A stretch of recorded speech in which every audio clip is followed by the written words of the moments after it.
काम नपाएर यहाँ आन्दोलन गर्न आएको हो, एकदम हल्ला गर्न आएको हो, रमाइलो अलिअलि होइन।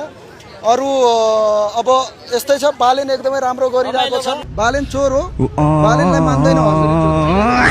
तपाईले कुन औषधि खानुभयो के म त अचम्म लाग्यो के। औषधि खाएको छैन नि, बालेनको कुरा त्यो निक्ल्या होला होइन। त्यो मैले बालेन चोर हो भनेर भनिरहेको थियो, त्यतिखेर कुरा भएको थियो।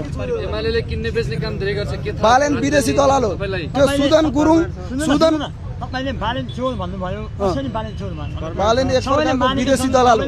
सम्मान गरेछ। हामी सबै एमालेहरूले सबैले मानेछ बालेन विदेशी दलाल हो। हिजो एउटा भन्ने आज एउटा हिजोको मैले भने, गफाडी मैले हिजोको कुरा भने नि त। हिजो म छाउँछु भन्ने गफ लाउने होइन, यहाँ सुन्नुहोस्, हिजो मैले बालेन यसरी तपाईँ जस्ता युवाहरू यस्ता हावा बनेर गफाडी हावा बोलेर होइन, बालेनको परिवर्तन हुन्छ देश।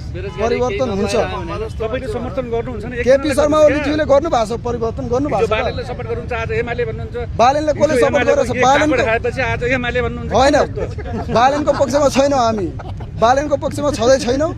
हिजोको एक झापरले आज एमाले बनायो। ल हामी यहाँ सुन्नुहोस्, लास्टमा म के भन्न चाहन्छु भने बालेन शाहलाई मान्दैन।